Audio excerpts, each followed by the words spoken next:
लोग countable noun के बारे में चर्चा किए हैं। काउंटेबल नाउन जो होता है बाबू गिननीय संज्ञा, उसको हम लोग उसके पार्ट्स को देखेंगे।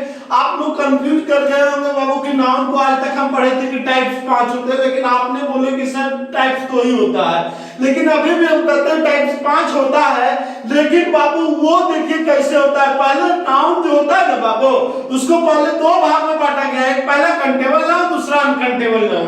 अब देखेंगे काउंटेबल नाउन में जो है बाबू उसको 3 पार्ट होता है। काउंटेबल नाउन में कितने पार्ट में?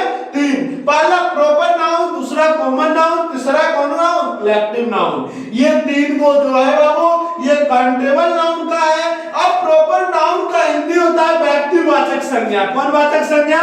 व्यक्तिवाचक। मतलब प्रॉपर, प्रॉपर का मतलब वो खास हम आपको कह रहे हैं। जैसे प्रॉपर अगर प्लेस की बात करें बाबू तो प्लेस जो बाबू प्रॉपर नहीं है, लेकिन अगर हम बात कर दे बाबू पटना, क्या कहते हैं बाबू?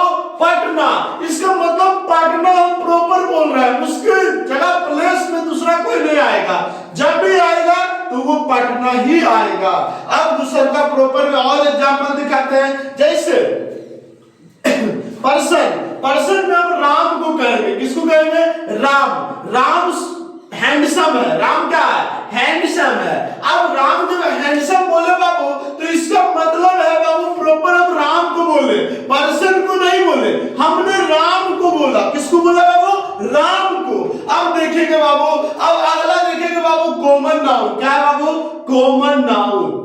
अब कॉमन नाउन में आए बाबू, अब कॉमन नाउन में देखेंगे बाबू कि कॉमन में अगर हम बॉय, कॉमन का हिंदी होता है जातिवाचक संज्ञा। कौन वाचक संज्ञा? जातिवाचक संज्ञा। अब देखेंगे बाबू कॉमन नाउन का हिंदी हुआ जातिवाचक संज्ञा बाबू। अब कॉमन नाउन में अंतर्गत क्या क्या आएगा? जाति। मतलब अगर कहा जाएगा लड़का, बॉय एक जाति है, बॉय एक क्या बाबू? जाति है। तो कॉमन नाउन के अंतर्गत बॉय, गर्ल, मेन, वोमेन, जितनी भी औरत है, वोमेन बोलेंगे सभी औरत उसमें आएगा। जैसे वोमेन अगर हम बोलते हैं बाबू तो ये भी क्या है बाबू? Common noun. क्या है? Common noun. अब तीसरा में जाएंगे कलेक्टिव नाउन। क्या है बाबू? कलेक्टिव नाउन मतलब कलेक्टिव जैसे बोलते हैं, कलेक्टिव मतलब सबको जॉइन कर देना, सबको एक साथ कर देना, जमा कर देना। कलेक्टिव नाउन मतलब होता है समूहवाचक। अब एकता में ही बल है, आप लोग देखे होंगे, एकता में ही बल है मतलब समूह, उसका क्या है? झुंड है। क्या है? झुंड।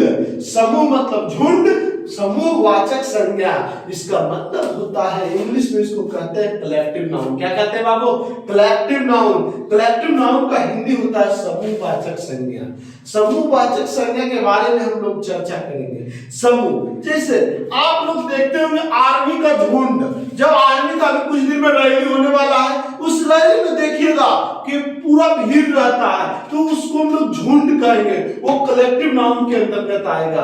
अब देखिए बाबू हमारे पास शायद एक चाबी है बाबू, हम आप लोग को दिखाने वाले हैं कि देखिए ये चाबी है बाबू, ये झुंड में है ग्रुप में, ये ग्रुप में है बाबू। ग्रुप में कब हुआ? अब ये चाबी अकेले तो ग्रुप में है नहीं, ये चाबी बहुत सारे 2 तो 4 6 8 चाबी है बाबू। तो इसका मतलब ये ग्रुप में है, तो ग्रुप में है बाबू जब ये चाबी तो ये कलेक्टिव नाउन में आएगा। किसमें? Collective noun. अगर ग्रुप में कुछ दिखे, अगर 10 लड़के का ग्रुप आ रहा, इसका मतलब वो कलेक्टिव नाउन, कलेक्टिव नाउन ही उसको बोलेंगे, दूसरा कोई नाउन नहीं। अगर बाबू आपको दिख रहा है बाबू कि एक अंगूर का गुच्छा देखे होंगे ना, एक ब्रांच देखे होंगे आप लोग अंगूर का, अब ग्रेप्स का देखे बाबू गुच्छा, तो उसमें बाबू वो भी रहता है बाबू कलेक्टिव नाउन में। किसके नाउन? कलेक्टिव नाउन में वो भी आता है।